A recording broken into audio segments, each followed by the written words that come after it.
At least that's what they tell me. This is the Big O Show. Right? I mean, that's what it was yesterday. We're hoping that's what it is today. Good morning.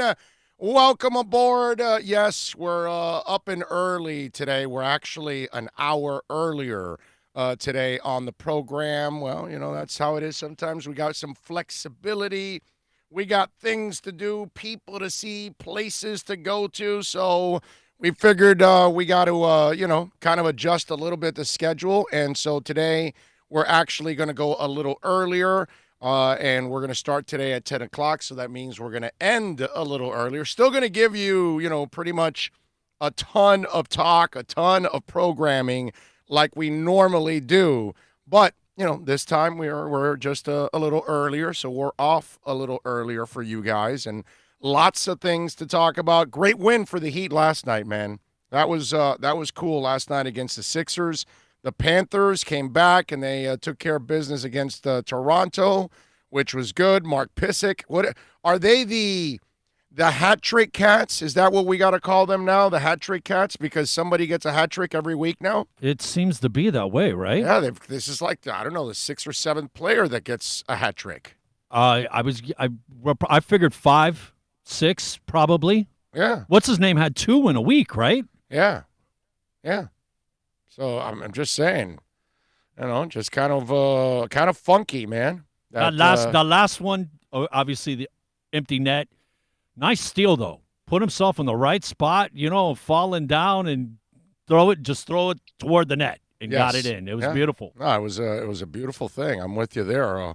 All the freaking way. That was a thing of beauty, as they say.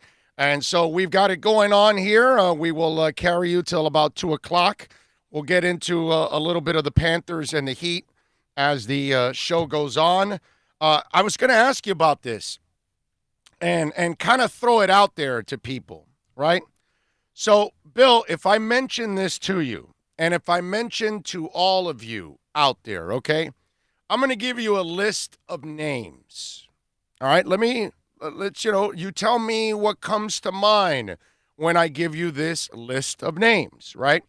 And if you want to chime in, you can chime in on the YouTube chat board. If you're watching, you can chime in on the accidentlawfirm.com text line, 786-322-1105, as always. So, Bill Parcells, Mike Holmgren, Don Shula, Dick Vermeil. What comes to mind when I give you those names? Winners, Super Bowl. Okay. Anything else? Well, when you said Parcells, Dallas. Parcells. Taking away the stars. Taking away the star when he went to Dallas.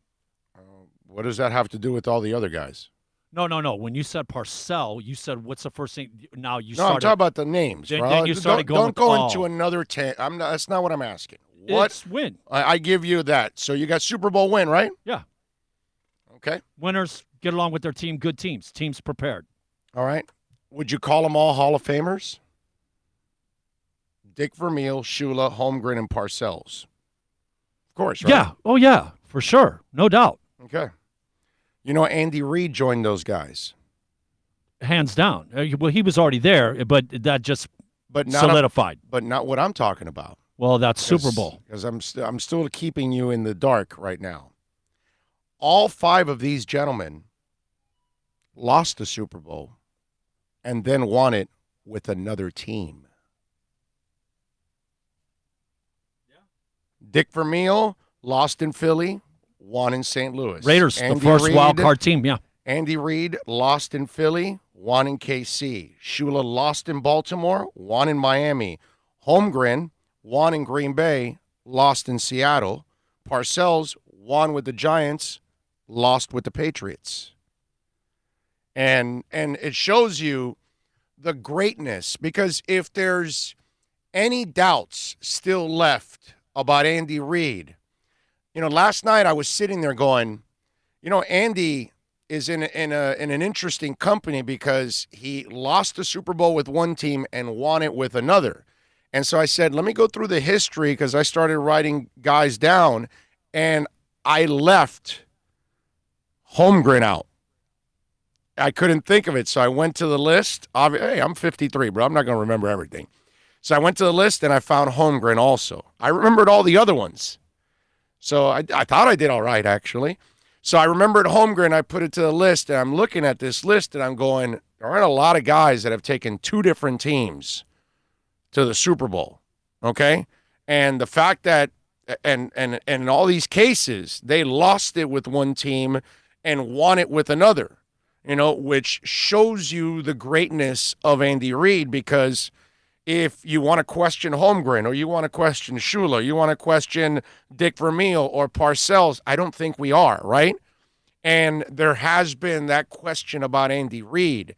And I thought, that is some special company to be in, because Dick Vermeil was a hell of a coach, man.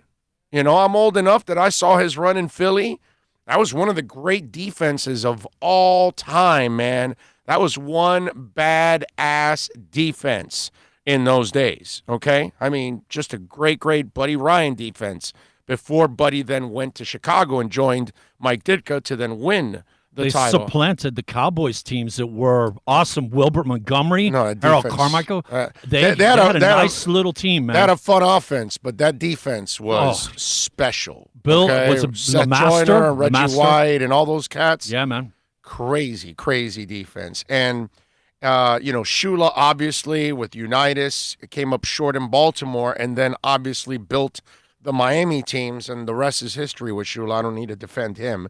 Holmgren, same thing. Great Green Bay team, and then goes to Seattle and builds up another team that gets to the Super Bowl with Matt Hasselbeck, and they fall short. And then obviously Parcells had those great Giant teams, and then built up the Patriots to the point where they got to the Super Bowl. They just couldn't get over the hump. But, okay, you still got to the Super Bowl again with another team, which, again, to me, it's special company. You know what I mean? It's not the names that are there, these 5 names during the Super Bowl era, okay? I didn't go back to the NFL championships and all that stuff. I'm sure there are more names that we added back in time, but I went with modern day NFL, okay, from on. And those 5 names, that's special company that Andy Reid stepped into, and it shows you, just in case if anybody was kind of questioning it, the history of the game. There aren't a lot of people that can take 2 different teams to the Super Bowl. That's one hell of an accomplishment when you're able to do that. And on the flip side, by the way, John Fox lost in Denver and lost in Carolina. Okay? There's another guy. Now, but see, do you put John Fox with those guys? Really good coach, solid coach, but no. Right, that's what I'm saying. You've got to somehow win.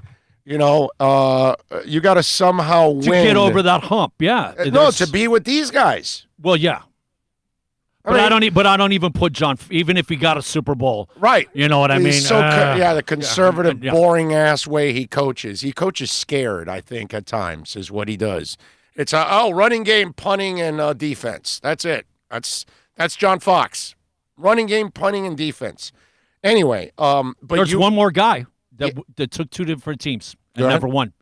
Dan Reeves. Yes, Atlanta and Denver. Yep. Yes, and then Mike Shanahan, right, won twice with Denver, but Kyle Shanahan has lost twice with Atlanta. The scales evened out. Dad's got 2 positives. Right. He's got 2 negatives. I was going to get to the other side of the coin with those other guys. There, you know what I mean? Because remember, Shanahan had the Raiders and also Washington, but he never got to a Super Bowl with any of those teams. With Denver, obviously, had those 2 great Denver teams that won the back-to-back championships. Terrell Davis. Yeah, but it shows you how special it is for a coach to get there with two different teams, but the ones that have busted through to win at least with one of those 2, it shows you how special this group is right here. And Andy Reid, by winning on Sunday, stepped in to that company with Dick Vermeil, Shula Holmgren, and Bill Parcells. It's pretty good stuff, man. You know what Pretty else good it stuff. says, though? If you lose the Super Bowl, you know what I mean? It's not a knock on you. Look at that list, okay? Right. Well, as long as you can come back and win one. Right. You don't want to be. We've talked about it the last. You don't want to couple be of days. John Fox. You don't want to be the guy that You don't want to be John Fox. And bride. What do they call it? Bridesmaid, never a bride. Right. John Fox is that guy that, like, you never can call John Fox a bad coach. That would be stupid on your part. That would be insulting. But he's not a championship coach. You know what I mean? Because he's won in different places. He's been productive.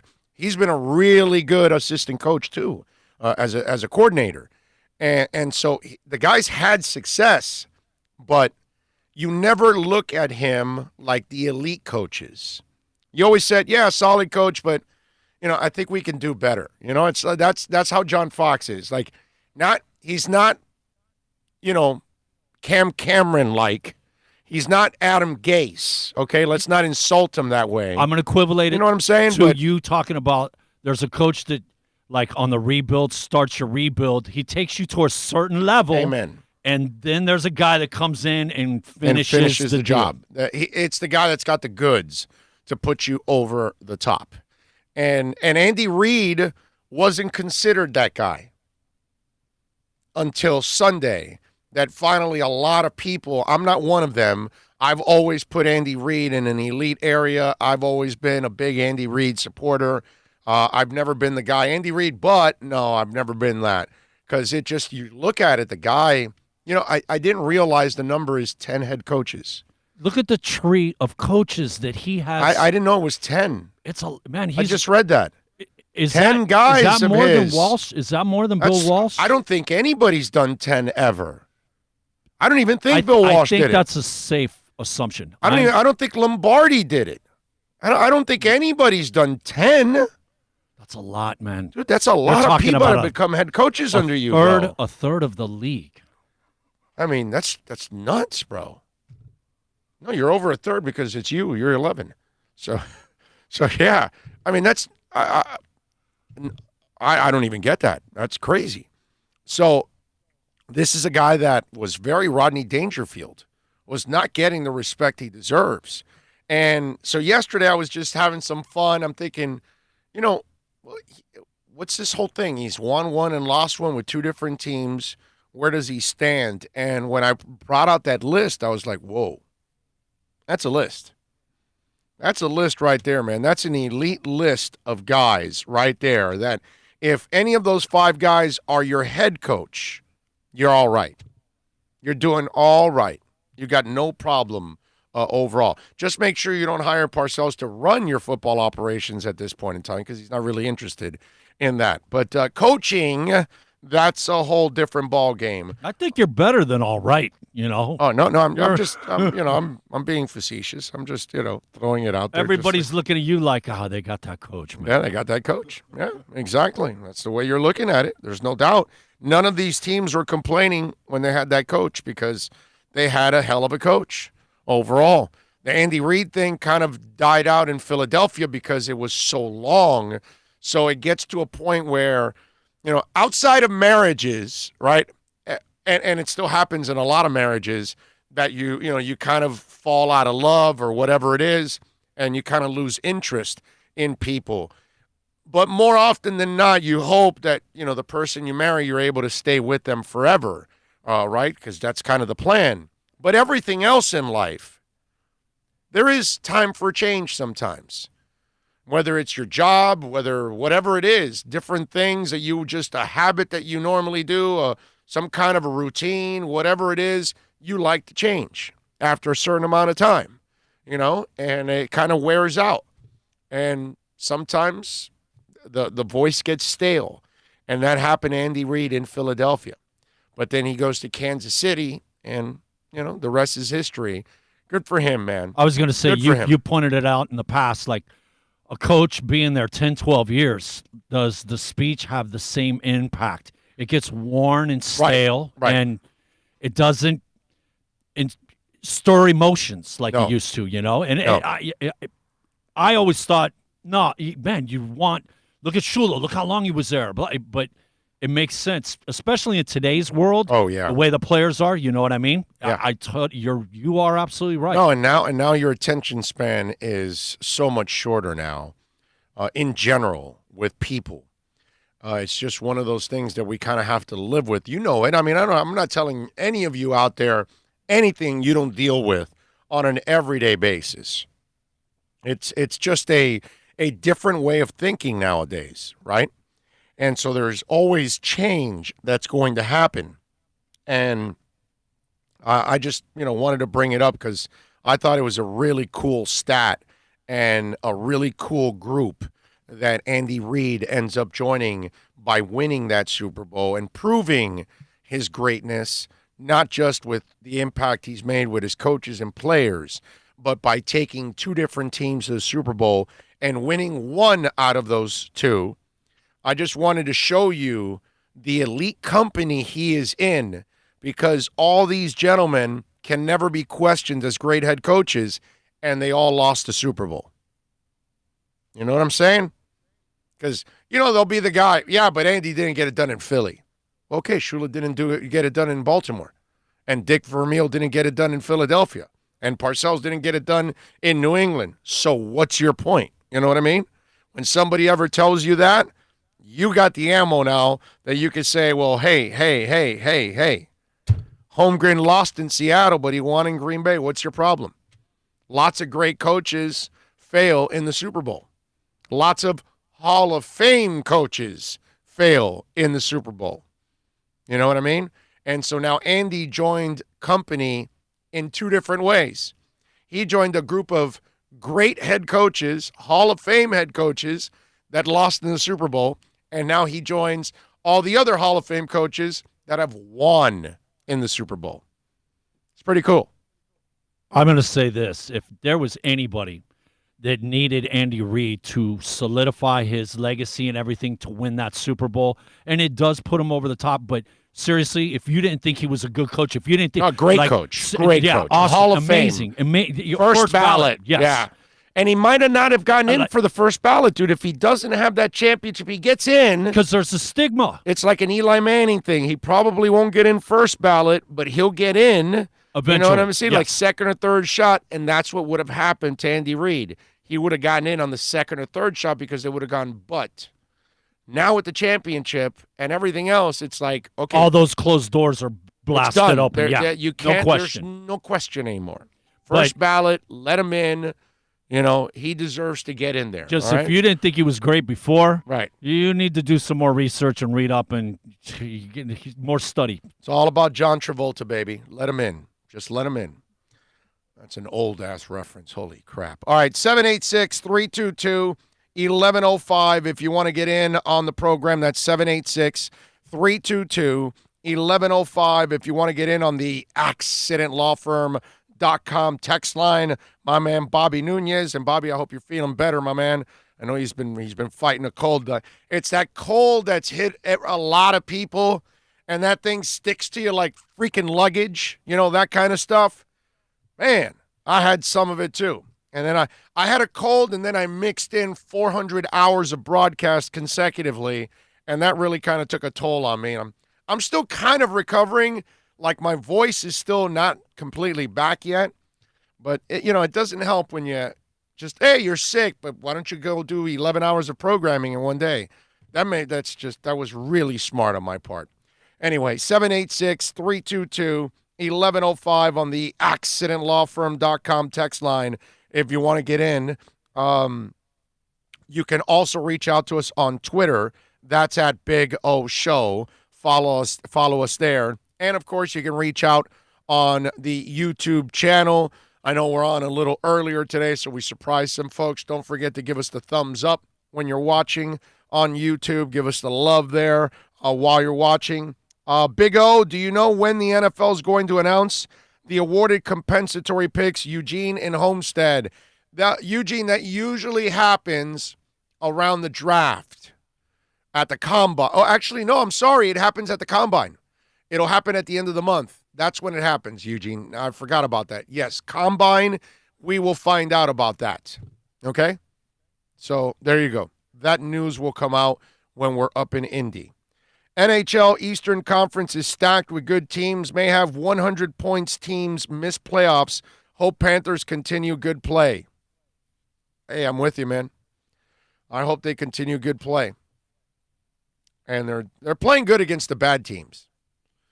They've got to pick it up against the good teams overall. Now they've won 7 of 8, so it's a good thing right now. They're at least winning games and piling up the points, and they got to do that. What the Panthers cannot do is end up in the 7th or 8th spot, and then they're playing the top seed. And I think this is a team that'll get bounced in the first round because I still don't think they have the goaltending and the defense they need in order to go deep into the playoffs. I'm still not seeing that. It's ridiculous. You just won 7 of 8, and you're hanging around the 7th or 8th spot in the playoffs. Oh, because it's just what the person said on the accidentlawfirm.com text line. It's a stacked Eastern.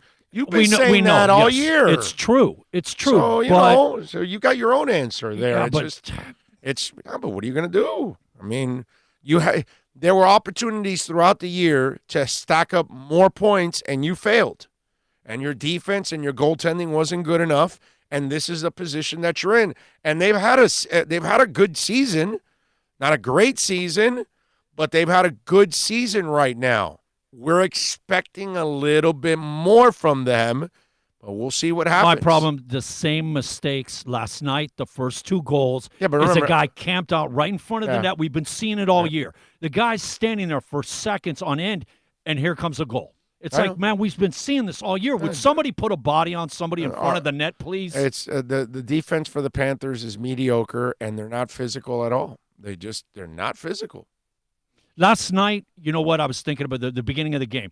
We were out. I don't think we got our first shot on goal until after they had 10. I think it was 12. Yeah. But it wasn't physical, but we were playing close. We were right with the guy. There was nobody breaking away, and they did have 10 or 12 shots before we got our first, but it looked better, but it wasn't like totally physical. It was just closer defense. It's a finesse team. The Panthers are a finesse team. One of your bands is coming to the state, to a place that you won't go to, and neither will I. Just announced Goo Goo Dolls are bringing the Miracle Pill Summer Tour with Lifehouse to Daly's Place in Jacksonville, August 26th. Too much echo in that place. Daly's Place, too much echo. Fix it, dude. And that is a shame because that venue is so cool, man. Super cool. One of the cooler venues around is Daly's Place. The only problem is the sound is just not good. No. Way too much echo, and it's bouncing around all over the place. But the Goo Goo Dolls are, if you've never seen the Goo Goo Dolls live, that's a fun band to go check out. I've seen them several times live. Let's see, what else do we have going on the program? Eric Edholm from Yahoo is going to join us at the bottom of the hour. We're going to talk all things NFL with Eric. So we'll get his thoughts on Super Bowl. We'll get his thoughts on the maybe draft too, because Eric does a good job of covering the draft also for Yahoo. So we'll get his thoughts on everything going on with Tua and get what he thinks if the Dolphins should take Tua at number 5. We'll get his thoughts on that. I saw them going back and forth on Get Up, talking about Tua this morning and should the Dolphins trade up and all that, and I'm just not for that. But I will tell you what I did hear, that the Brady rumors of where Brady's going to go, right? Miami, and then Stephen Ross is like, Miami, why? We're rebuilding. I don't think he wants to come here, and so that got squashed. And so Tennessee also apparently was getting kind of squashed too about him going there. And there have been other places that have been mentioned. So the latest one that's been mentioned has been San Francisco. And because when you have a crappy fourth quarter And you don't look like a difference maker. You look like a facilitator at best, which is what Garoppolo looked like. People will question, well, is he the guy? Can he take them to where they want to go? Because you have to make this decision if you're San Francisco with the quickness, because your window closes quickly. And eventually you're going to have to pay everybody. And if you get to the point where you have to pay them, you start to lose some. And then you're not that good anymore. So right now, San Francisco's pretty elite. Okay, I think we all would say that if they get a little better quarterback play out of Garoppolo, they can be a Super Bowl champion with that defense and that running game, and with Shanahan understanding that he has to run more, moron. Anyway, do what you're supposed to do. Do what you are, by the way. You're not a passing team. You don't have Pat Mahomes. When you don't have the gunslinger, don't go gunslinging. It's pretty simple. Okay? Garoppolo can pass the ball. He's a good passer, not a gunslinger. At least he hasn't been so far in, I think this is his 6th or 7th year. I think this is 7th year, actually. Yeah, I think this is his 7th year. So 7 years in, you have never proven to be a gunslinger. Pat Mahomes is a gunslinger. There's no two ways about it. Okay? He's going to test you. He doesn't care how good your defense is. He's going to test you. Okay? There's a difference there. And Dan Graziano, who works for ESPN, he went over a scenario that I did not know about. Okay, I had no idea the way San Francisco has structured Jimmy Garoppolo's contract, that they could easily sign Tom Brady. The way the 49ers build their contracts allows them to change course midstream if they decide to change the plan, upgrade at a position. And Jimmy Garoppolo's contract is no exception. There are 3 years left. Not a dollar of it is guaranteed. As of April 1st, $15.7 million of his $23.8 million salary this year becomes guaranteed.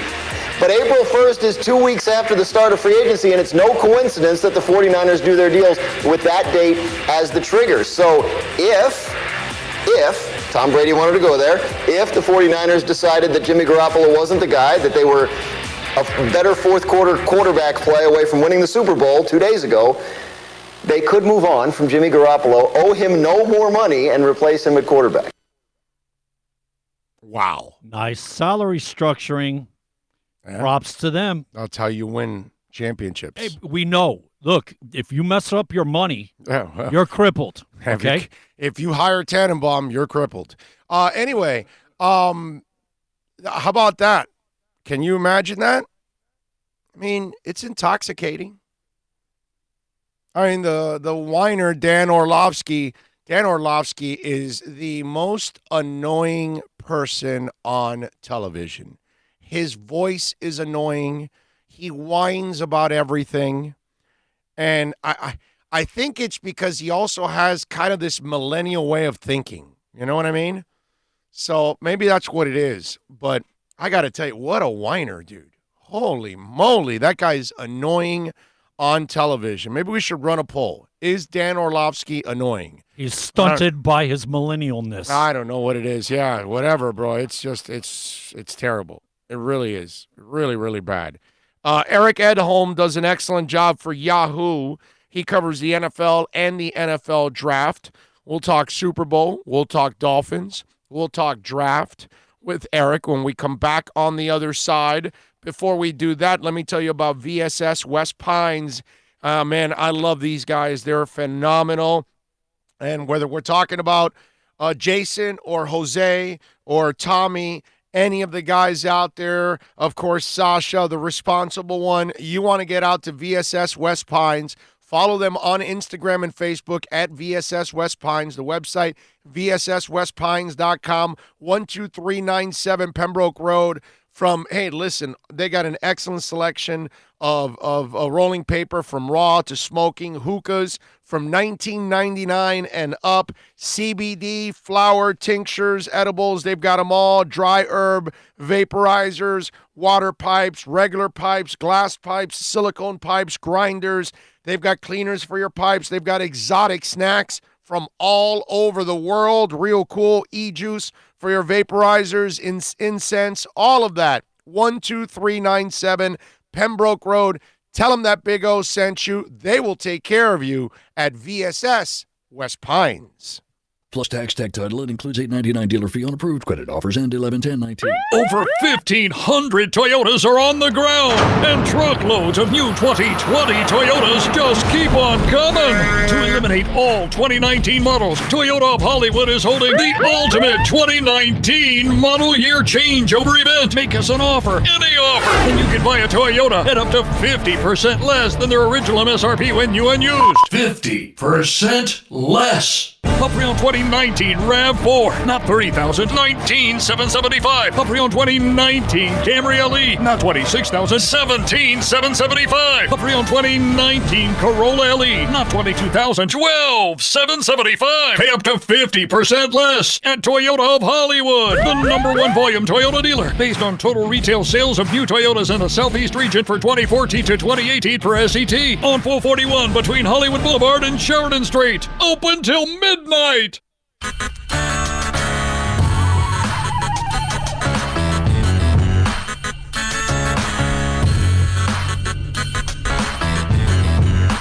This is the Big O Show. The world's biggest band is coming twice. Metallica. Headlining the Welcome to Rockville Music Festival.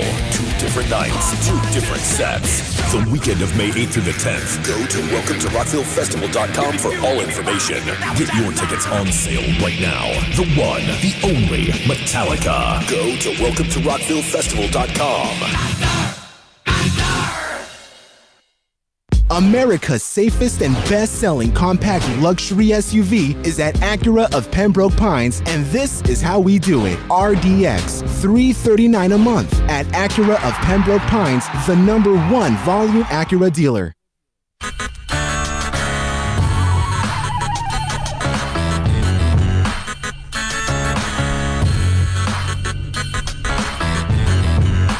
This is the Big O Show. This is the Big O Show. This is the Big O Show.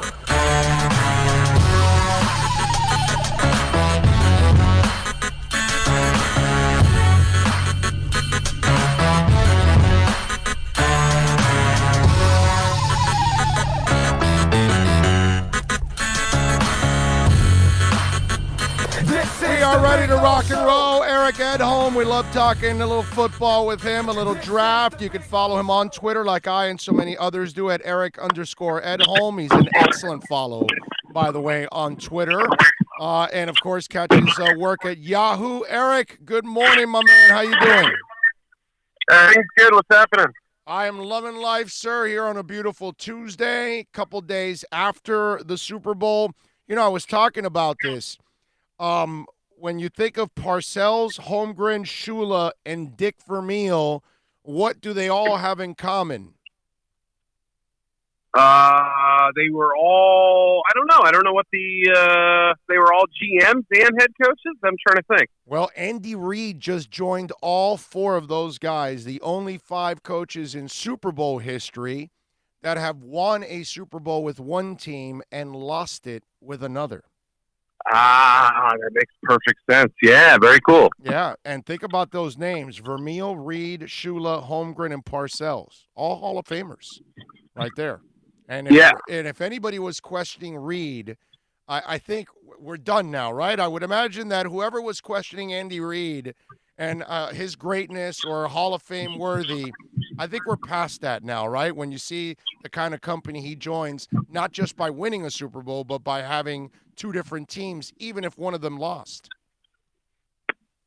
Yeah, that's a good point. I mean, I thought it was a little bit absurd to kind of hold that against him. Yes, maybe that prevents us from saying he's one of the 4 or 5 best coaches of the post-merger NFL or something like that. I could kind of grasp that, but I mean, I never like to have 1 or 2 games decide a coach's career, unless it was pretty obvious that they were the reason why they didn't win. And I don't know that you can say that about Reed's previous Super Bowl loss. I know they moved at a glacial pace on that penultimate drive or whatever, but still, I have such a high level of respect for Andy Reid, and you see his coaching tree, and it's clear the rest of the NFL does too. So many of his former assistants have become head coaches. And it's been a more successful tree, I would say, overall than that of even Bill Belichick. Now, I know that's an indirect thing, but still, I mean, we're talking about one of the best offensive minds and quarterback developers in the league's recent history or whatever. So, all hail Andy Reid. I think he's going to end up with 250 plus wins, maybe multiple Super Bowl victories if they can get back again. And yeah, he's absolutely deserving of all the praise he's getting. Yeah, and like you said, it wasn't his fault on the loss. It's not his, he's not the one throwing up in the huddle. Or when you talk about, hey, why you lost because of a coach, Kyle Shanahan, that ends up happening. Obviously, Kyle Shanahan will have to carry that. And that's the one, Eric, now for Kyle, that he's got to live with that demon for a while. He's going to, because of what happened in Atlanta, now what happened here, he's got to question a lot of things that he's doing, correct? Yeah, I mean, I think in the Atlanta case, he obviously trusted Matt Ryan a great deal during that MVP season. I think I could understand why people were upset they didn't run the football. He got aggressive, though, and that's what people are always seemingly crowing for. They always want aggression until it comes time to run clock, right? So in that situation, if Devontae Freeman picks up a blitz the way he should have, it was a missed assignment and a crucial one, the Falcons probably win the Super Bowl. They don't, the Patriots don't get that turnover. So, I kind of wasn't on the same page as everybody else with that one. In this situation, I think you can absolutely, second guess the way the end of the first half was played out. Feeling good about being tied with a quarterback who's overcome 2 double-digit deficits the past 2 games. That doesn't sit so well with me. And they called their timeouts too late.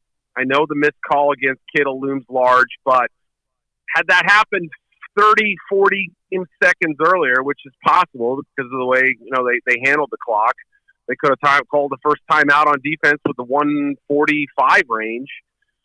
That I have an issue with, and it comes down to his lack of faith, I would suggest. And Garoppolo. But still, I feel like they had to know that stealing a possession there at the end of the first half would have been crucial, especially getting the ball first in the second half. And the third quarter was really where they, flexed their muscles on the Chiefs. So it was a tough game flow there when you look back at those missed opportunities. Eric Edholm from Yahoo Sports joining us. You can follow Eric on Twitter at Eric_Edholm. Eric, all right, so obviously we're in South Florida, my brother, and the Dolphin Nation is awaiting this draft like no other. They are at number 5. A lot of mocks have them taking Tua. What do you say to that? Would you take Tua at number 5, knowing the injury history? Yeah, I mean, obviously it would take them seeing some very positive results from, the medical reports they receive, from any workouts that Tua is able to do before the draft. I think there would need to be a layer of insurance that perhaps even goes beyond just re-signing Ryan Fitzpatrick. So, I mean, if you're going to go that high and possibly trade up to get him and give up some of that valuable draft ammo that you've been squirreling away now for a year plus, you better be right. You better feel darn good about things. And the good thing that I think we could agree on is that you wouldn't need to roll Tua out there week 1, right? There's no sense of urgency in having him play week 1 if you've got an established starter or bridge guy, you know what I mean? So it's a fascinating possibility. I would maybe be a little reticent to move up to 3 and maybe try to call the Lions' bluff if they have another offer if they feel like Justin Herbert is a better option, they could even possibly move down a few spots. So there's so many directions they could go. And the veteran quarterback route, somebody other than Fitzpatrick, can't be ignored. We'll see if that means Tom Brady or Cam Newton or one of those type of guys, or whether it's somebody a little lower. The possibilities are really endless, and it's really hard to project how that's going to all go until we have more information. Eric, for me, I don't give a rat's ass what the prognosis is. I don't care how healthy you tell me he is. I don't want to even draft him at 5. But there's no way in the world I would trade up for that guy at all, okay? Because you've got 4 lower body injuries already. So you're going to a league that hits harder, plays more games, and you couldn't stay healthy behind an All-American line. I think it's asinine to trade up for this guy. I really do. Would you actually do that? Would you actually trade up for this guy if you were in charge? Would you trade up for him? It's going to be tough to justify. I mean, obviously they'd have to have sterling medical reports and feel like, as you mentioned, not only the hip fracture and dislocation that's being repaired now, but also the tightrope surgeries that have had to be performed on each of his ankles. That suggests that maybe he's got a little bit more of a brittle body, that he is more injury prone in general. I hate that term injury prone because, bad luck happens to really good athletes all the time. But when you see those types of injuries time and time again, that obviously raises the red flag a little bit. So, yeah, sitting there at 5, if you're able to get him to fall in your lap, knowing that the Lions probably aren't taking him at 3, not 100%, but probably not, and that the Giants, having just drafted Daniel Jones, aren't going to do it. There's always the possibility of somebody leapfrogging you, but yeah, I would kind of view it, it's hard to say it this way, but if I'm Chris Greer and Brian Flores, I would kind of view it of, if he's there at 5, great, but we have a plan B and we have a plan C too. Let's look at Jordan Love and let's look at Justin Herbert. They've done a ton of work on Justin Herbert. I mean, I can report that with, very good confidence that I've learned over, the course of this past season, is that they've had plenty of games to look at for Herbert, 43 college starts or whatever that number is. They've done their work on him going back a couple of years. So I wouldn't rule him out as a possibility, even if that's not the guy some Dolphins fans want. I think actually there's some people in that building that like Justin Herbert. I really do. Okay, yeah. Oh, yeah, in the building, absolutely. Yes. Yep, there's no question about that. Yes, there's people in the building for the Dolphins that do like Justin Herbert. Do you like Justin Herbert? Would you take him at 5? Because, the talent is one thing. The maturity scares the crap out of me, Eric. The maturity with Herbert, I don't know if that's exactly the word I would use, and I'm not trying to, I hope you don't think I'm calling you out. I think Go ahead. Oh, okay, yeah, no, I misunderstood. Okay, yeah, I mean, the thing about Herbert is that he's an exceptionally smart kid. Some people have suggested that he's a little too introverted to be that, that alpha male team leader or what. I don't know how much people value that. It's going to depend on, every head coach, every franchise is going to be a little bit different. Maybe it's the kind of thing Flores doesn't see, or, I've been around Tom Brady and I don't see that same quality in him. That's possible. Absolutely. We can't ignore that. But, at the same time, he has a ton of college starts. You've seen him make, stand up in the face of pressure and handle himself pretty darn well. I don't think he's an exceptional prospect. I think there's always going to be kind of a ceiling. You're always going to be left wanting a little bit more from him. But I think you can win football games with him. And I think he's got a skill set that really wasn't fully unleashed at Oregon. They always seemed so conservative with him. And they always felt like, let's just throw, 10 yards to the line of scrimmage and let's keep everything kind of, you look at the Auburn game this year, leading 21-3 and kind of going into a shell with, possibly a top 10 draft pick at QB. That just felt crazy to me. So, was it coaching down there? Was it up there, I should say? Was it his own limitations? I hate to even throw this out there, but he gives you a little bit of a Ryan Tannehill vibe. And, how do Dolphins fans feel about that? He's a player that didn't play well until this past year, really, consistently. But he had some moments as a rookie. And so I don't know. It's kind of a mixed bag, I guguess, sometimes. My problem, well, I don't know if him and Ryan are the same guy because I think Ryan is a guy that is a facilitator on his best day. I don't think he has it in him to elevate others, to take over a game. When chaos happens, that he rises above it. He needs everything to kind of be perfect, Eric. He's got to have the line, give him time, and the running back has to be rushing. But if there is no run game, then, you're not going to be able to really survive with this guy. I think Herbert can actually, like you saw him take off in that national championship game, I think he can do some things that Ryan doesn't do with his arm, actually. I think he can make some plays. My problem is I haven't seen a lot of those plays out of him. I haven't seen him take over games. That's the thing about Herbert, that it's like what you said. Is it more about that he kind of, went with what the coaches wanted and kind of stayed conservative and that they never unleashed the Kraken, or there is no Kraken inside of him? You know what I'm saying? With Ryan, absolutely. With Tannehill, I know there's no Kraken in there. There's never going to be a Kraken. In fact, on that run that Herbert got 19 yards, that's a sack for Ryan Tannehill. He doesn't see that coming right away, and he takes the sack. Whereas that kid saw the blitzer like right away off the snap, and he didn't waste time looking downfield. He darted and took off. That instinct, Ryan Tannehill doesn't have. Yeah, I mean, I think you may have a point there. I mean, Herbert is the type of guy who like Tannehill, could step right in and play. I mean, I think there were people questioning Ryan Tannehill, 19 college starts as a quarterback, coming in and said, is this guy ready from the get-go? He was. I mean, that's the thing that I think people, was he great as a rookie? No. I mean, he stepped in and handled himself moderately well, I would say. He never seemed to grow. And so I guess that's where, my limitations with Herbert are, have we seen the best of him?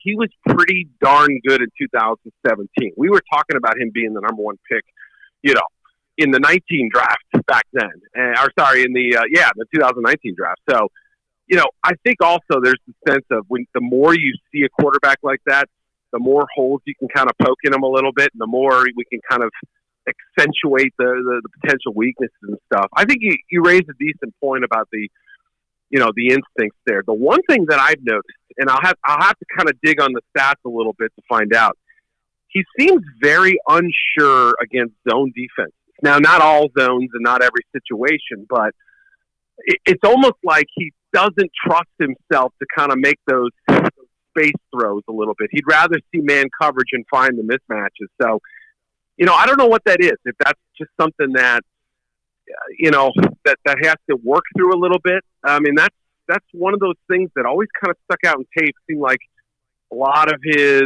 turnovers and bad throws and misreads were against zone, which is interesting. I mean, that's not a bad or a good thing. It's just one of those things that you don't often see to that degree. Eric, give me another quarterback that you like in this draft. One or two other guys that we're not talking about, the top guys out of, we talked Herbert, Tua, and obviously Joe Burrow's not even in the mix. But what else?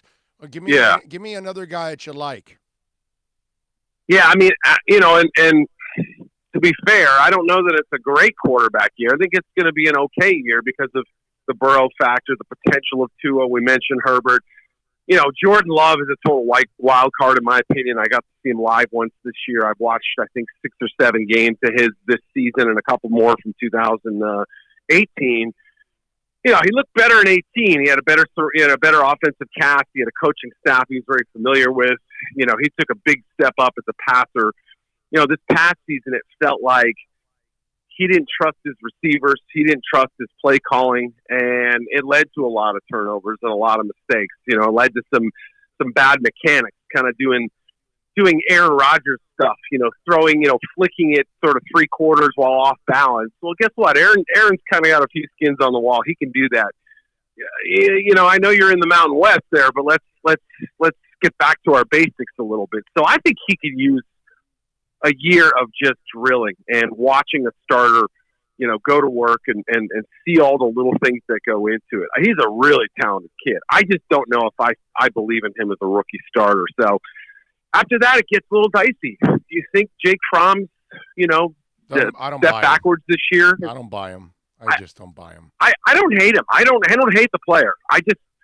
He has a very defined ceiling, but you can win with guys like Alex Smith and those sorts of players. I just don't know that he's ever going to be a difference maker. He's the type of guy the Patriots could replace Tom Brady with and be fine with, but I don't know if you're talking about a championship quarterback. And after that, it's a lot of dart throws. The depth of this quarterback class is not all that great. What do you think about two projects that I like, early third day guys, maybe even mid-late day, third day guy? One is Nate Stanley out of Iowa, and the other one's Kevin Davidson out of Princeton. I saw Kevin Davidson at the East-West Shrine, and I never watched Princeton football. Who the hell watches Princeton football? Right. But, dude, that kid's got an arm, bro. I like it. And he's got moxie. He just carries him. He has a little swag to him, the way he carries himself. And obviously he goes to Princeton, so he hits the books. Yeah, and I'm glad you brought him up. You are the first radio spot I've been on this year where, it hasn't been me bringing him up. I've mentioned him a couple times, but you're the first person on the other end to mention him. Wait a minute. What radio guy have you gone on with in the country that goes to the East-West Shrine and the Senior Bowl every year? Which one? Because that's last time I checked, I'm the only radio guy in the country for 21 years going to the East-West, the Senior Bowl, and the Combine. So that's probably why. Give me at least a little bit of credit on that, because I'm actually. I'm giving you a lot of credit. I'm actually there. Yeah, unlike the other radio guys.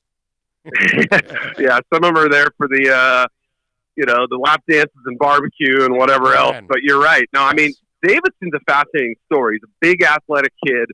He had to wait his turn at Princeton. They had two NFL players. Yep. The one that the Chiefs turned into a tight end, John Lovett, and the guy before, and I'm just blanking on his name. Guys who've been on NFL rosters or practice squads before. So, both of them won, league awards and things like that. So it was understandable why he had to wait until this past season.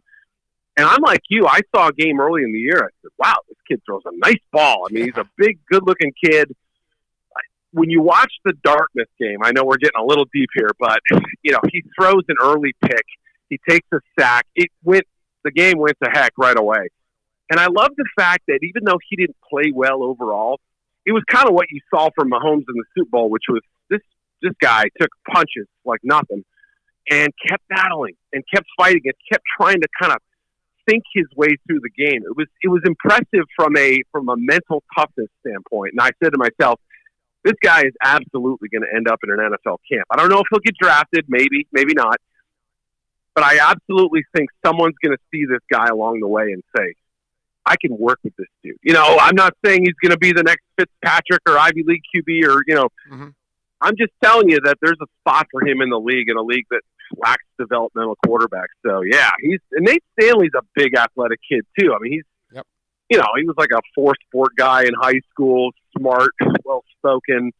Another dude who was kind of held back by the coaching staff in a lot of ways. Very, very basic sort of passing offense and not asking him to stretch the field. You had moments where he looked really good, but yeah, he's kind of in that 4th, 5th round range, I would say right now, and somebody who's going to be able to handle himself from a mental standpoint. And I'll tell you, Davidson's going to get Davidson and Morgan, the kid from FIU. Both guys are going to get drafted late, but they will get drafted. The only thing I would tell you, Eric, that I saw from Davidson that I think he needs to adjust is the touch pass. Because he likes to put so much mustard. Everything's a fastball, yep. Yeah, he has so much of mustard on the ball that he has to learn how to take off. And, he has to learn the changeup, in other words. He's really great with the fastball. And he's got to learn with the changeup. You know what I'm saying? And you mentioned Morgan, too. I know you were there. I wasn't at the East-West Shrine game. I had a prior commitment. But, he made some throws down there, and I watched some of the practice tape. And you go, yeah, this is the guy that I wish we would have seen more of during the regular season. That ankle injury clearly affected him. He didn't move well in the pocket, has a little time to rest up. I think he looked, like he moved and was a little more confident down there. And he can make a lot of throws. He was better last year than this season. which may hurt him a little bit. But there are absolutely, there were 28 teams that interviewed him down in the East-West Shrine Game. So it was clear they had identified the couple of quarterbacks to really open their eyes a little bit. And James Morgan, I think, will end up being, late fifth to undrafted range. I mean, he could go. I think he'll get picked, but you never know. All right, so let's geek out here. This has been my plan from the get-go. Because they talk about 2 at 5, even though I'm not a fan of it, okay? But I get it. I understand that we're so freaking jaded down here, Eric, with the whole Drew Brees thing. We didn't take him over Jamar Fletcher. And then the second go-around, it's him and Culpepper, and then the rest is history. And so we're so jaded down here that everybody's saying, well, what if he's the next Drew Brees and all that stuff? Okay, fine. All right, I'll live with it. You want to take him at 5. He's injury-prone. Go ahead. I say go Shanahan, go Jimmy. Jimmy took Steve Walsh because he didn't believe in Troy Aikman. Shanahan took Cousins because he didn't believe in RG3 because that was the owner. I say do the same thing, that if you're going to draft this kid, then take Love in the second or take Nate Stanley or take Davidson. Get me a second quarterback just for the hell of it. You got 14 picks. Dedicate 2 of them to quarterbacks. No big deal. Agree or disagree? Yeah, no, it's an interesting possibility. In fact, it's funny you mentioned that too, because a couple of weeks ago I was starting to kind of churn some draft story ideas that I could throw out there. That was one of them. The teams that have drafted multiple quarterbacks in a single year. There aren't a lot of them. Like you mentioned a couple of the ones that obviously Dallas is a little different because it was a supplemental draft, but it's a fair point, right? They used significant ammunition on both guys. Yeah. So, yeah. It was first rounder, by the way. That was first round that they spent on Steve Walsh. Yeah. They spent the first round supplemental pick on him, all right? Yeah, and then they got a first rounder, I think, in Chicago. Stuff back from the Bears when they traded him. So, people are always sort of looking for those types of opportunities, but I don't necessarily think that they always present themselves, right? And it's got to be a situation like this where, assuming Fitzpatrick is back in the mix, right? He has a 1-year future there. It's not like we're saying, okay. Yeah, right. And with all that draft ammo, assuming they don't make a bunch of bold trades up or trade into next year, why not? Why wouldn't you? There is that feeling of what if the lower guy is better than the top, the one we take up top. I get that.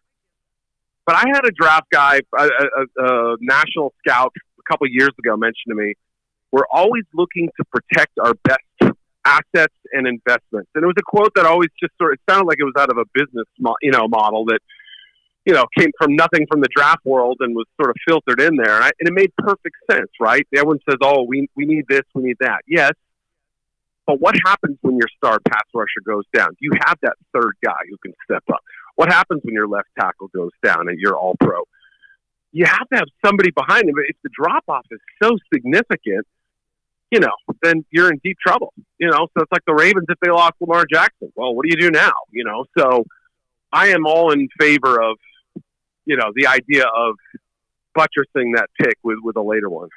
All right, Eric, before I let you go, Eric Edholm, by the way, from Yahoo, covering the NFL and the NFL draft. Follow him on Twitter at Eric_Edholm. All right, Eric, this is the main reason why we brought you on. We know you have the insight on Tom Brady. All right, we know you're tight as hell with TB12. So where does he end up, man? Does he end up in San Francisco? Does he end up in Tennessee? Will Chicago get smart and sign him? Or does he go back to the Patriots because this is all a power play against Belichick? Because that's what I think it is. Yeah, there's been a lot of interesting little teases the last couple of days with Tom's media stuff and, social media stuff and everything. The answer is I don't know. I everybody kind of talked a couple months ago, hey, what about the Chargers? I never felt like that was a great spot for him because, yes, they have weapons. No, they don't have an offensive line. And Dean I think Spanos? Tom would He's sit going there to and play say, for Dean Spanos? Come on. Exactly. Oh, come on. Exactly. Or I never believed bowl cut Mark Davis. Come on. I listen, I know Gruden likes 400-year-old players. I know he's into making his team really old all the time, and Tom Brady would definitely help out that age group. But come on, he's not going to go play for bowl cut Mark Davis. That's not going to happen. I think it's a possibility. Do I think it's at all his first choice? No, I don't. I think Tom wants to see what the options are. I really believe that he's in the fact-finding portion right now. In the next 38 days, we'll have some clarity, obviously, but or whatever the number is, something like that, until we have to have the Patriots get slammed with about $14 million in dead cap money if they don't sign him. So obviously there's some urgency on the New England end of things. With Josh McDaniels back there, that to me is a factor we can't overlook. I suspect there's a side of Bill Belichick that says, I would be okay with moving on because every player has an expiration date. Committing that much of the cap, you heard Robert Kraft talking years ago about 15, 20% of the cap to a quarterback. That's kind of the going rate these days. I mean, 30+ million, that's about where we're at. So I don't know. I still say New England is going to be the most reasonable or understandable destination for him. I cannot rule out the Raiders, though, because they could make an offer where he goes, wow, geez, do I take this and become the savior of the city for a year or two? So I agree with your reasoning there. I just can't completely rule it out. So we'll see. Well, that'll make my trip to Vegas this year for Dolphins Raiders. I mean, that'll make it fun because, because it's now a law, right? Now that we added a team, now that we added a team in Vegas, it's a law for the rest of us in the country to say, hey, when our team is going to Vegas, we got to go to Vegas, baby. Come on.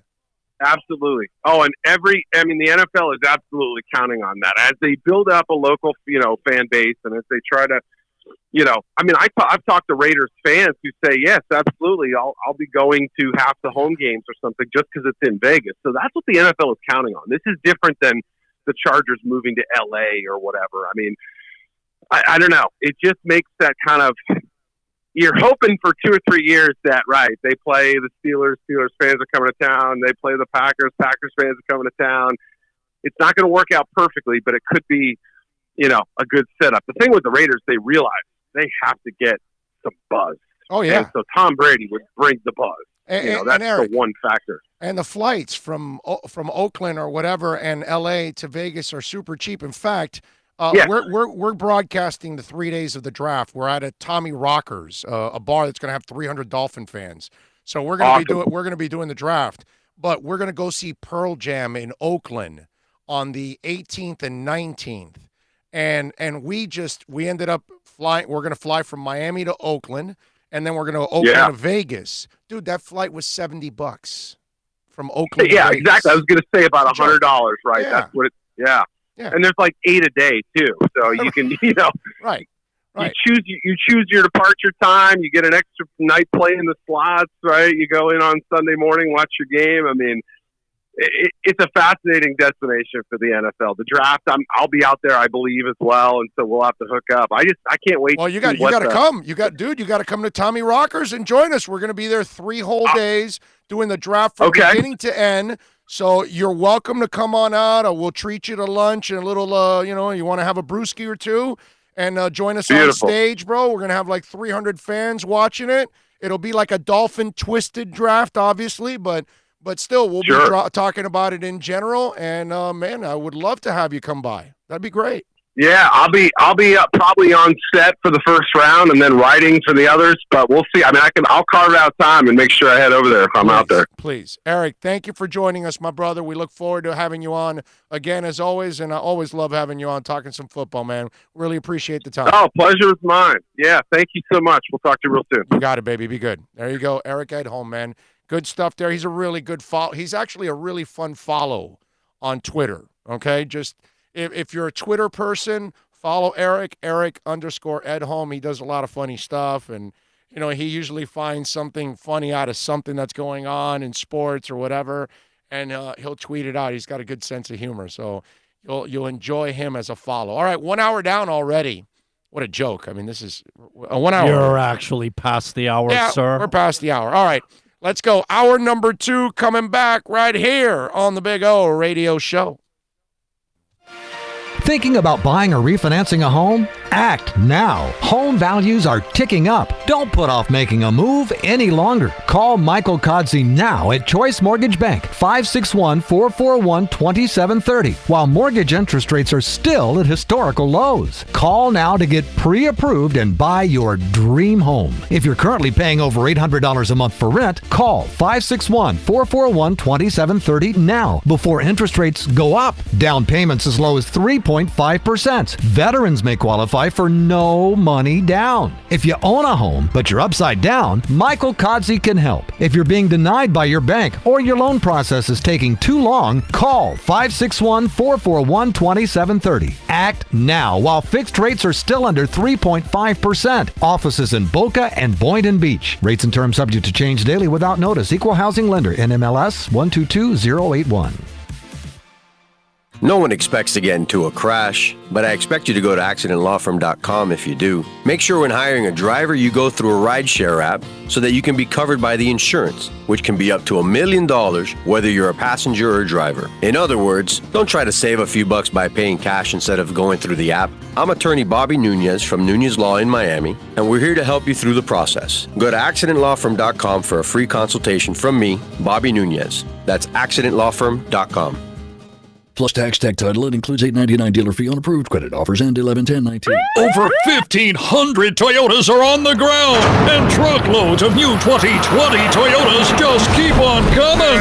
To eliminate all 2019 models, Toyota of Hollywood is holding the ultimate 2019 model year changeover event. Make us an offer, any offer, and you can buy a Toyota at up to 50% less than their original MSRP when new and used. 50% less. A pre-owned 2019 RAV4, not $30,000, $19,775. A pre-owned 2019 Camry LE, not $26,000, $17,775. A pre-owned 2019 Corolla LE, not $22,000, $12,775. Pay up to 50% less at Toyota of Hollywood, the #1 volume Toyota dealer, based on total retail sales of new Toyotas in the Southeast region for 2014 to 2018 per SET, on 441 between Hollywood Boulevard and Sheridan Street. Open till midnight. The world's biggest band is coming twice. Metallica. Headlining the Welcome to Rockville Music Festival. 2 different nights, 2 different sets. The weekend of May 8th through the 10th. Go to welcometorockvillefestival.com for all information. Get your tickets on sale right now. The one, the only Metallica. Go to welcometorockvillefestival.com. America's safest and best-selling compact luxury SUV is at Acura of Pembroke Pines, and this is how we do it. RDX, $339 a month at Acura of Pembroke Pines, the #1 volume Acura dealer.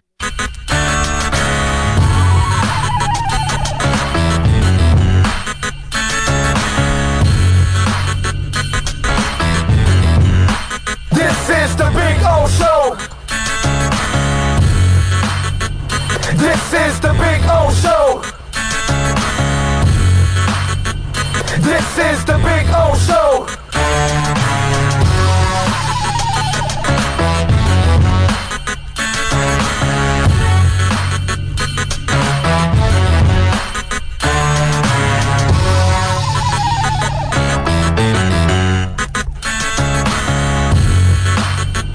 This is the Big O Show. This is the Big O Show.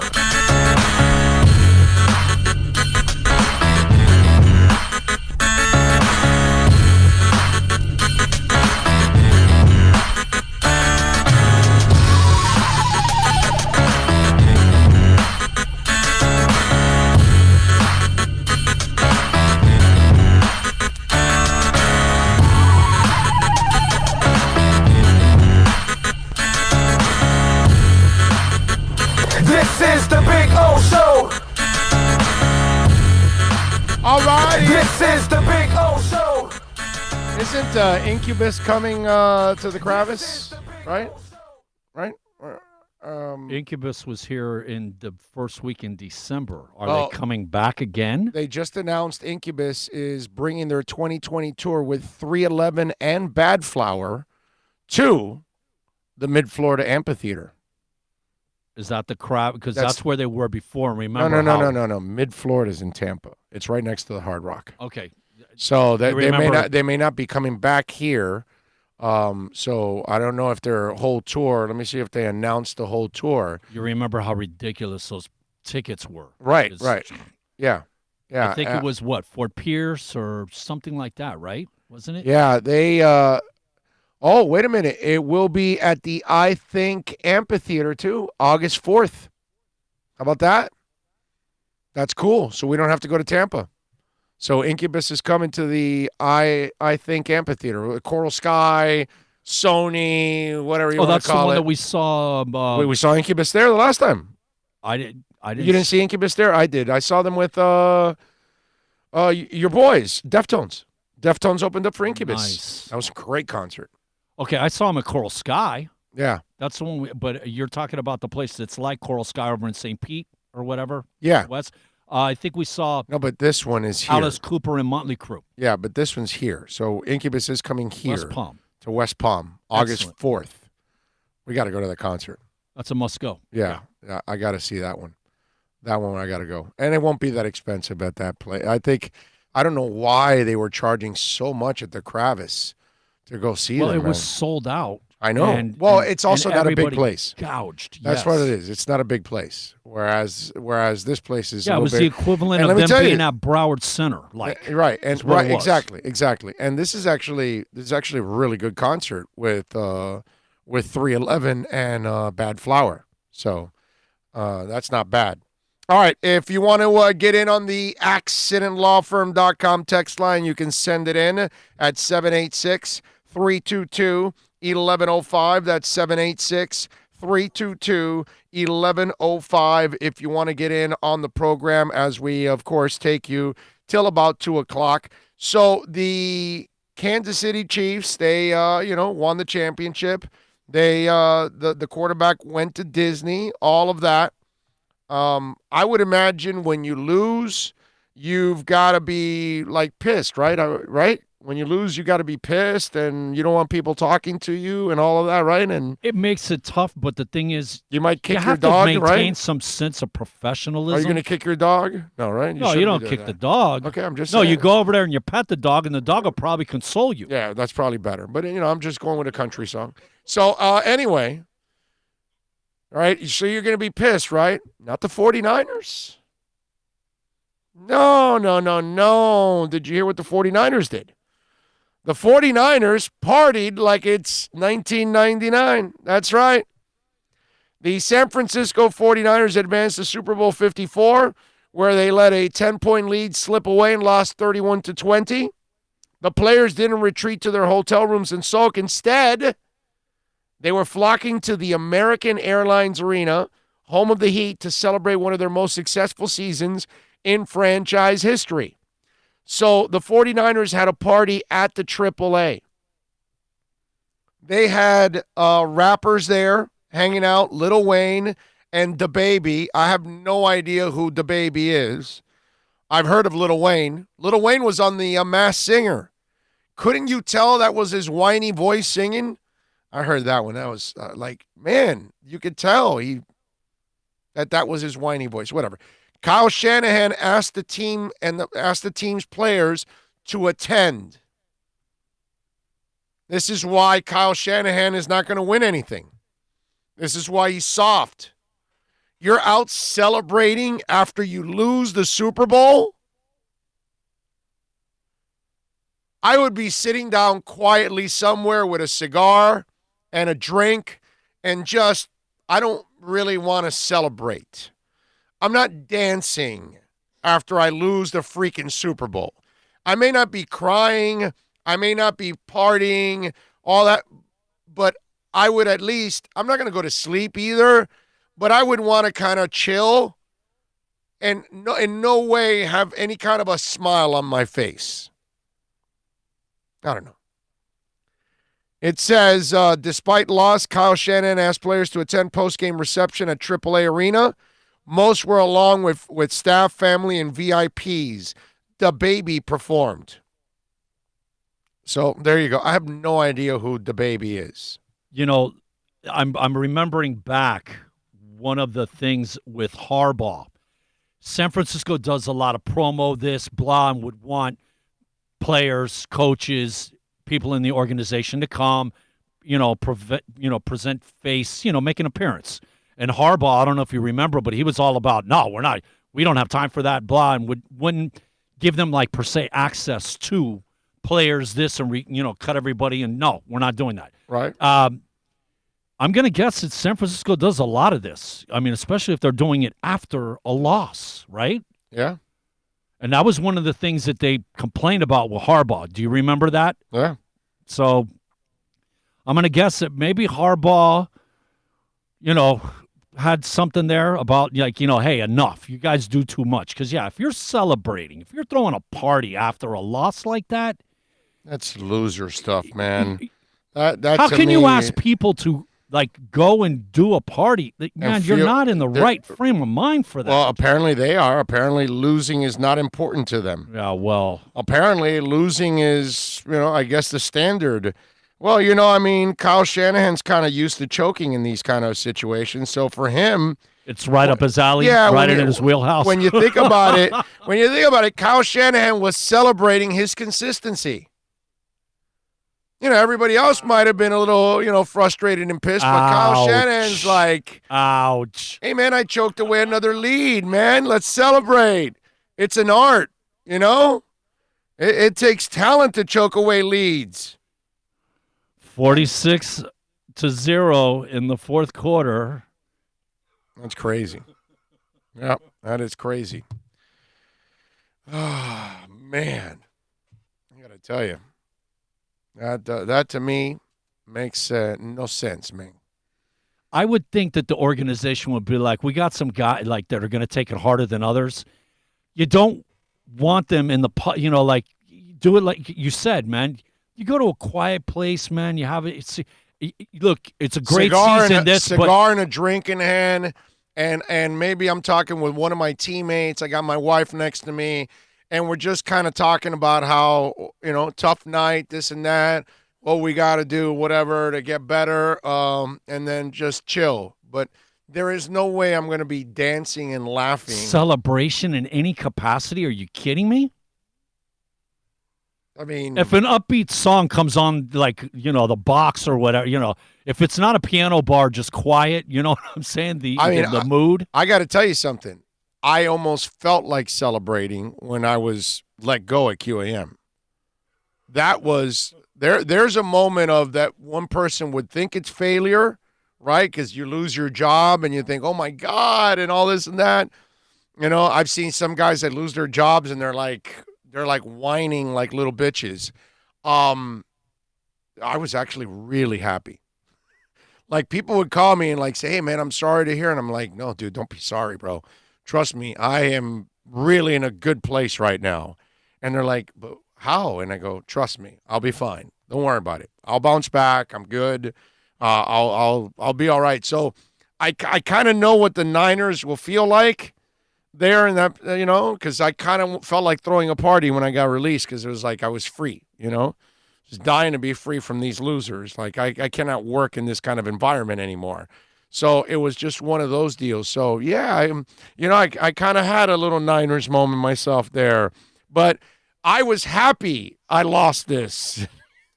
I don't know how they could be happy losing after you've worked so hard to get there. You know what I'm saying? So that to me doesn't make any sense whatsoever. The thing that makes it tougher, you had it in your clutches. It was there. You had control of this game. I can't imagine Marino. I can't imagine Marino celebrating after they lost the Super Bowl. 7 minutes. The last 7 minutes of the game, you lost it. Yeah, but I that's what I can't imagine. I can't imagine players that actually lost the Super Bowl want to celebrate after. That's so millennial. It's not even funny, bro. Okay, that's so millennial. And they got a millennial coach. Obviously. How old is Kyle Shanahan? You know what? There's a level of detachment there that it's almost like you don't love football. You don't really care. Your heart, you know what I mean? If you're not emotionally I'm a 49ers affected, fan, right, and my team is celebrating after a Super Bowl, I'm pissed. okay? I'm pissed. Guarantee. He's 40, so he's not really a millennial. He's too old to be a millennial. But damn, that's so millennial. Because that is not old school, bro. That old school people, that we don't celebrate failure. Can you imagine Shula or Lombardi? No, forget it. Can you imagine, man? Belichick. Brady. You don't have to go that far. Right. Yeah, that's true. Alonzo Mourning. You think Alonzo Mourning is going to celebrate losing a championship? Pat Riley. I want you to meet Alonzo Mourning after Game 3 of a regular season loss. Game 3, which is like as meaningless as it gets. Walk into that locker room and go see what Alonzo Mourning looks like after Game 3 of the regular season. Not Game 77, not round 2 in the playoffs, not the NBA Finals. No. Go see Alonzo Mourning after Game 3 in the regular season. And you tell me if he's going to celebrate. Go see Tim Hardaway after the game. Go see Zach Thomas. Go see Jason Taylor. Yeah, I could really see Jason Taylor losing a Super Bowl and then dancing up with his wife all night long after that. No way, dude. No way. I mean, that's just, wow. I don't know, any Niners fan out there, that's got to bother you. That has to, because it's bothering you still at this moment if you're a Niners fan that they lost. Can you imagine that your team is, whatever you want to call it on the dance floor, whooping it up or whatever? You know what's another thing? Think about this. The Niners hadn't lost a Super Bowl until the last 2. Yeah. And now, you know what I mean? They had it, they were, and kind of like what we went through. Yeah. 82 and 84 when we lost our 2. Yeah. We had lost 6, but won 7 and 8, and then to get back and lose it. Yeah, it hurts, man, because you may not get back there. Yeah. No, I'm with you there. All right, what do we got here? Looks like a lot of you are talking to each other here. Not me. Ty from the Bronx, Big O. Remember, this is one of the dumbest organizations in professional sports since 1998. Yeah, okay, fine, but that doesn't mean they're doing anything. Look, Ty, you want to live in the past, go ahead and live in the past, bro. I'm not doing that anymore. I'm not living in the past. These guys aren't doing stuff from the past. So when they start doing stuff from the past, then I'll talk about it. But I'm not going to create some narrative that doesn't exist right now. So when it pops up, then I'll talk about it. But what they've done in the last year has nothing to do with the past. It doesn't resemble the past. It doesn't look like the past. So bringing it up does nothing for me at this point. Hey, we'll have any merchandise to sell. I would love to wear with pride. We're working on it. Trust me. I mean, I've got so many things that I've got to get done here. And you know what? I don't have enough people. All right. You know what I'm saying? So it's one of those things that I'm trying to work through all of that. Okay. We're trying to get the sponsors up. You know what I'm saying? We try to get everything going. Not easy. And if you want to step up as a sponsor, Drew Bow, you're more than welcome to step up as a sponsor, okay? We got studios now too. We got to build a studio now. So I'm not going to tell you where the studios are yet, but some of you may have to come to our studios to pick up your tickets and prizes and things like that. But yeah, we're actually going to have studios. Okay? I mean, I do have a studio now, and this is my personal studio. But no, we're having a legitimate studio, like business studio. So, yes. All right?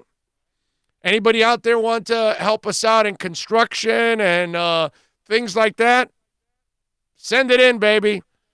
AccidentLawFirm.com text line 786-322-1105 if you want to help your show, your South Florida show take off. Help us in any way possible. And I know once we get the shirts going, that will help us too, obviously. But not easy, man. It's not easy building all of this stuff from scratch, okay? It takes a lot. It takes a big-ass village to build what we need. And right now there's only a couple of us, you know what I'm saying? So, and there's only so many hours in a day. Sadly, I don't have enough hours in the day. Okay?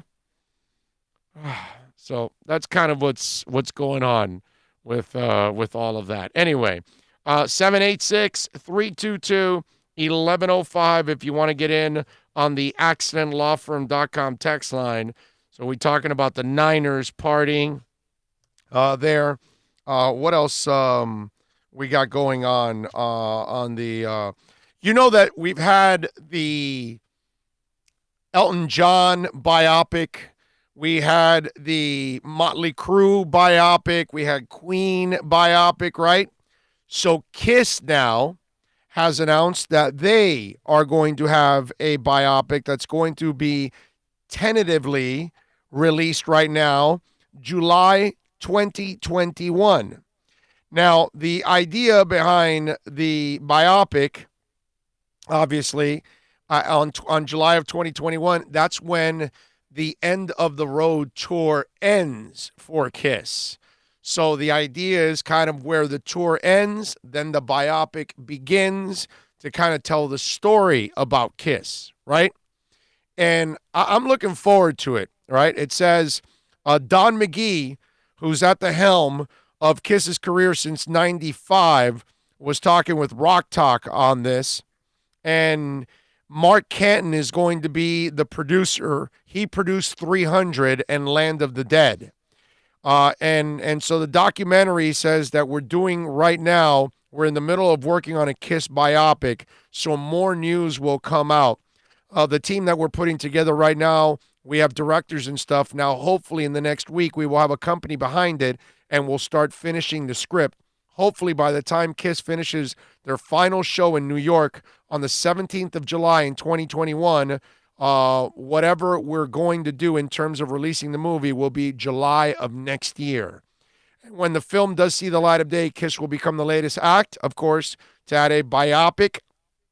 And it says, what's it called? That's them that they're hosting the Download Festival, which is pretty cool that Kiss is headlining the Download Festival. That's going to be awesome. Anyway, the fact that they're going to film a biopic, I love it, all right, because I'm a big Kiss fan. But I was thinking about this.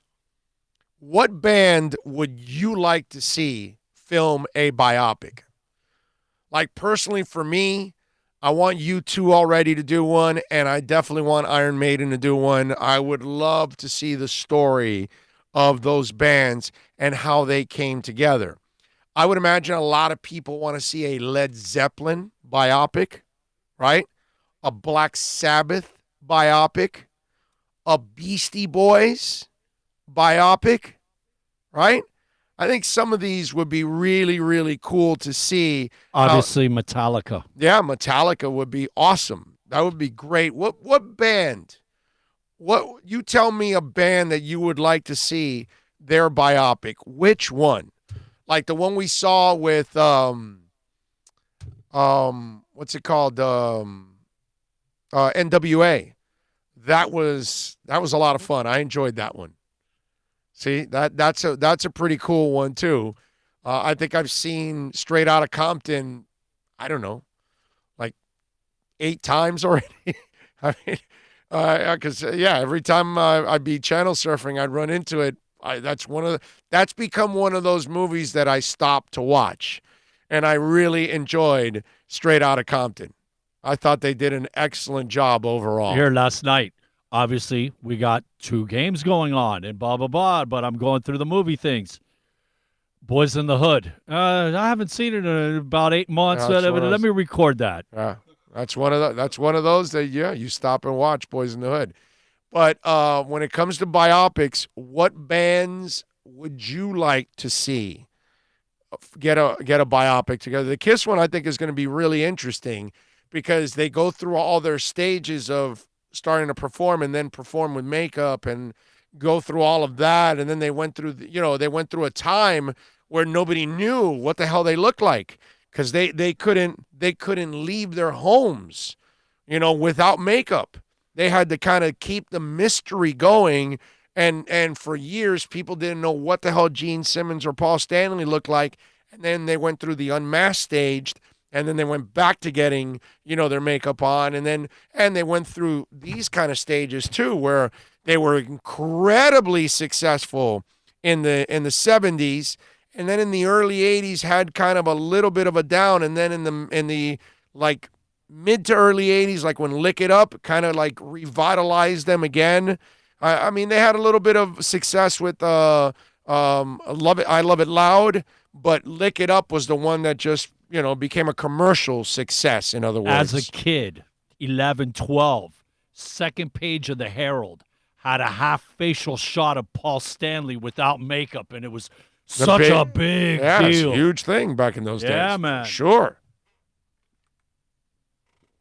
You know what? No doubt. Whenever Kiss does anything, I got to be honest with you, the first thing that goes through my mind is Gene Simmons wanting to increase the bank account. Oh, for sure. More marketing, more, let's do it. I don't blame him, dude. Hey, man. He does.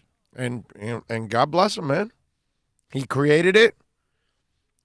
He should cash in on it, man. It's a merchandising monster. Hey, man, listen, we're in a capitalistic world. If the day comes that you make something, you create something, some kind of an identity that people can get on and you can cash in on it, go for it, man. I don't wish any ill will on anybody like that. If you're able to do it, man, God bless you. All of us would love to have that opportunity so we can take care of ourselves and our families. Let's see. Ty from the Bronx. Kraft threw one of the biggest Super Bowl parties after the Pats lost to the Giants in 2012. Well, then that's bogus. If he really did that, you can't party after you lose the Super Bowl. Oh, I saw Santana at the Country Bowl in Santa Barbara in the 90s. One of the best concerts ever. I'll tell you what, Dougie Fresh. I have a concert that I went to for Santana. And it's the Shango tour. No, it was a Z-Bop tour. I think it was Z-Bop. And it was at the Sunrise Musical Theater. Okay? And he played 3 hours and 45 minutes. And they had 4 encores. And it seemed like each encore was a half hour. Okay? I mean, it was just crazy. The dude just came out and jammed again and again and again and again and again. And we're like, what the hell is going on here? Anybody that was in that concert knows what the hell I'm talking about in Sunrise Musical Theater. That concert never ended. It was awesome. And Santana was just shredding the entire time. It was awesome.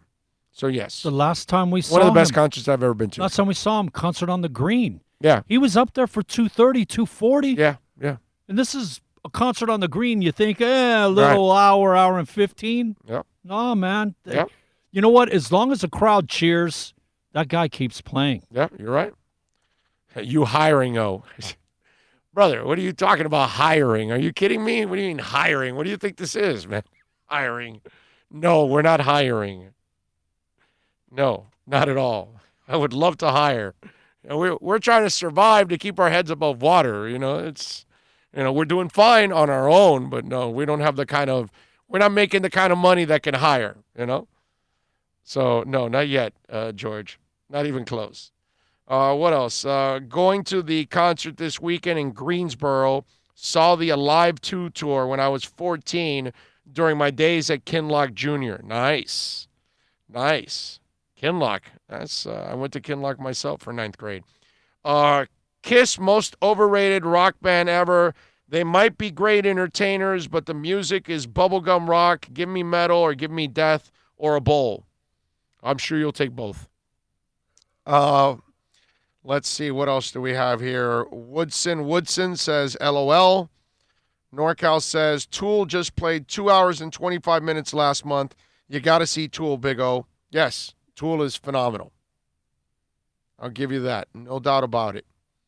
Let's see. What else here?